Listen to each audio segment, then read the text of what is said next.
Perjalanan mualaf Ahmad Naga Kunadi atau akrab disapa Koh Naga sangat menarik untuk diulas. Pertama kali ia mendapatkan hidayah Islam setelah mimpi dikelilingi kobaran api, saat masih duduk di bangku sekolah menengah pertama SMP.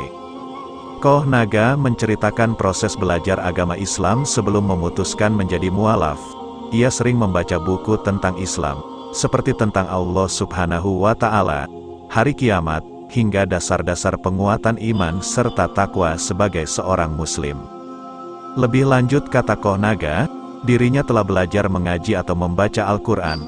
Jauh sebelum mengucap 2 kalimat syahadat, ia mengakui begitu antusias belajar, walaupun ada saja hal yang dianggapnya sebagai tantangan besar untuk memulai hidup baru.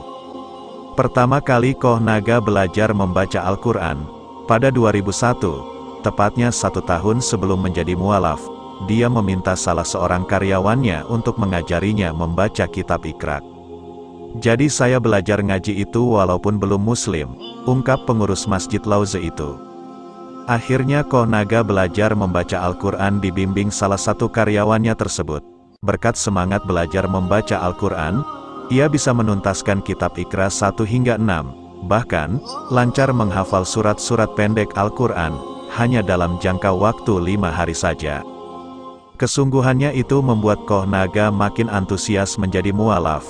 Bahkan sebelum menjadi mualaf, ia kerap ikut sholat fardu 5 waktu berjamaah, dan sholat Jumat di masjid. Koh Naga pun tidak sungkan serta berani, walau sejatinya saat itu belum menjadi seorang muslim. Ada yang bilang Islam itu berat, harus sholat 5 waktu dan puasa di bulan Ramadan. Saya pun belajar, paling tertantang itu sholat subuh, katanya. Hingga kini Koh Naga hidup dengan tenang, menjalani kehidupannya sebagai seorang muslim. Selain itu, ia juga dipercaya menjadi salah satu pengurus Masjid Lauze Jakarta. Dirinya pun kerap mengisi kajian-kajian Islam, khususnya untuk para mualaf.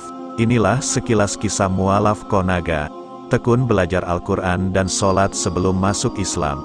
Bila video ini bermanfaat bagi Anda, tolong share video ini ke teman-teman Anda agar mereka juga mendapatkan manfaat.